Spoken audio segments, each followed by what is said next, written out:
मुझे 1 kilo ice cream बनाने में 200 रुपये का कॉस्ट लगा, तो मैं अगर अपनी आइसक्रीम को 400 रुपये पर केजी में बेच दूँ तो मुझे 100% प्रॉफिट हो गया, 200 रुपये का प्रॉफिट हो गया।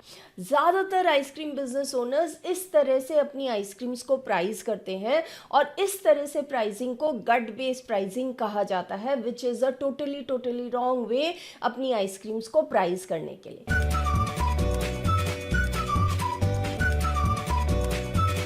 हाय, मेरा नाम नीरा पांडे है और मैं हूँ एक आइसक्रीम बिजनेस कोच और मैं हेल्प करती हूँ एम्बिशियस आइसक्रीम बिजनेस ओनर्स और आइसक्रीम बिजनेस एस्पिरेंट्स को अपना आइसक्रीम का बिजनेस राइट तरीके से स्टार्ट करने में और उसको सक्सेसफुली प्रॉफिटेबली बिल्ड करने में। तो अगर आप आइसक्रीम बिजनेस में इंटरेस्टेड हैं तो इस चैनल को सब्सक्राइब करिए ताकि आपको उन लर्निंग वीडियोज़ का इंटीमेशन मिलता रहे जो मैं समय समय पर पोस्ट करती रहती हूँ आइसक्रीम बिजनेस को लेकर।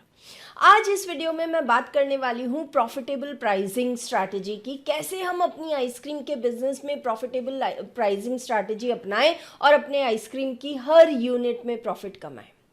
तो ज़्यादातर आइसक्रीम बिजनेस ओनर्स गट बेस्ड प्राइसिंग करते हैं। जब वो अपनी आइसक्रीम्स को प्राइस करने लगते हैं तो वो हमेशा डर के प्राइस करते हैं कि महंगा हो जाएगा तो कस्टमर्स नहीं खरीदेंगे।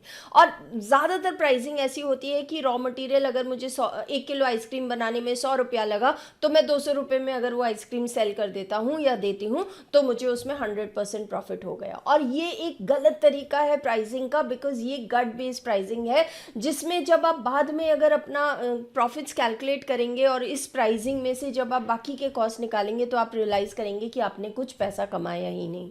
और यही रीज़न है जिसके कारण आज बहुत सारे आइसक्रीम बिजनेस ओनर्स स्ट्रगल कर रहे हैं मार्केट में और कोई प्रॉफिटेबिलिटी नहीं है उनके बिजनेस में।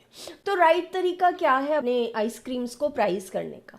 सबसे पहली चीज़ है कि जब आप अपने आइसक्रीम्स को प्राइस कर रहे हैं तो आपको आपके बिजनेस में वेरियस कॉस्ट आप इनकर करते हैं, उन कॉस्ट को अपनी आइसक्रीम की प्राइसिंग में बिल्ड इन करना ज़रूरी है, क्योंकि तभी आप राइट तरीके से प्राइसिंग करेंगे और तभी आपका बिजनेस प्रॉफिटेबल होगा। और ये प्रॉफिट हमें ज़रूरी है अपने पर्सनल एक्सपेंसेस के लिए, एट द सेम टाइम अपने बिजनेस में री इन्वेस्ट करने के लिए, ताकि हम अपना आइसक्रीम का बिजनेस ग्रो कर पाएँ।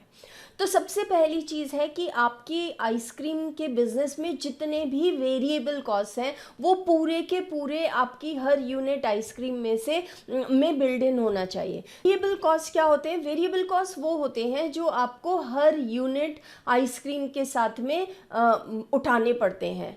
जैसे कि फॉर एग्जांपल अगर आप 1 किलो आइसक्रीम सेल कर रहे हैं तो उस आइसक्रीम को बनाने के लिए आपकी रॉ मटेरियल की कॉस्ट कितनी लगी, आपका वो डब्बा जिसमें आपने आइसक्रीम पैक की उसके ऊपर आपने जो स्टिकर लगाया, उसके अलावा आपके जो डिलीवरी एग्रीगेटर प्लेटफॉर्म को या डिलीवरी मैन को जो आप कमीशन दे रहे हैं, वो सारा का सारा आपके उस यूनिट ऑफ आइसक्रीम में बिल्ड इन होना चाहिए। अब तो आपकी पूरी वेरिएबल कॉस्ट जो उस यूनिट ऑफ आइसक्रीम को कस्टमर तक पहुंचाने में लग रही है वो पूरी की पूरी आपकी प्राइस में बिल्ट इन होनी चाहिए। दूसरी आती है फिक्स्ड कॉस्ट।